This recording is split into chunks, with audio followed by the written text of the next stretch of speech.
he's just yelling and screaming at these kids and doing everything that, in my opinion, a coach should not do.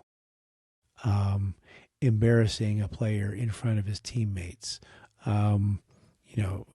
cussing at the players, yelling, and expecting that that's going to motivate them, rather than how is did he think that belittling was going to make them better?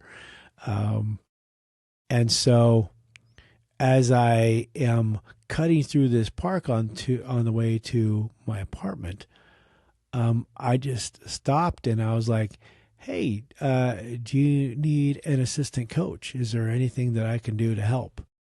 And he's like, "Yeah, if you want to coach these losers." Those weren't his exact words, but that's what he said, and he said it in front of all these kids. If somebody had written a coaching manual, he would have read it backwards and, make sure that you yell at the kids, make sure you belittle, make sure you embarrass.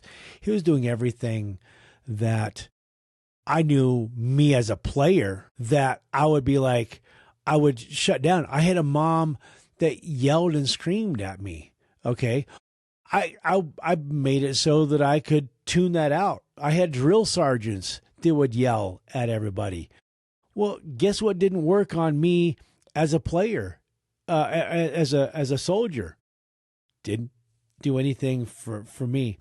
So when I went to coach these kids, I knew exactly what I wanted to do. And I there were some players that I think about every day, just how just one moment something happened that I was able to change their lives. I had I took our catcher and moved him to shortstop. Our shortstop I moved to first. Our first baseman I moved to catcher. I just took those three players and just kind of slid them around, and they had the tall guy that they thought had a lot of range. They had him at short.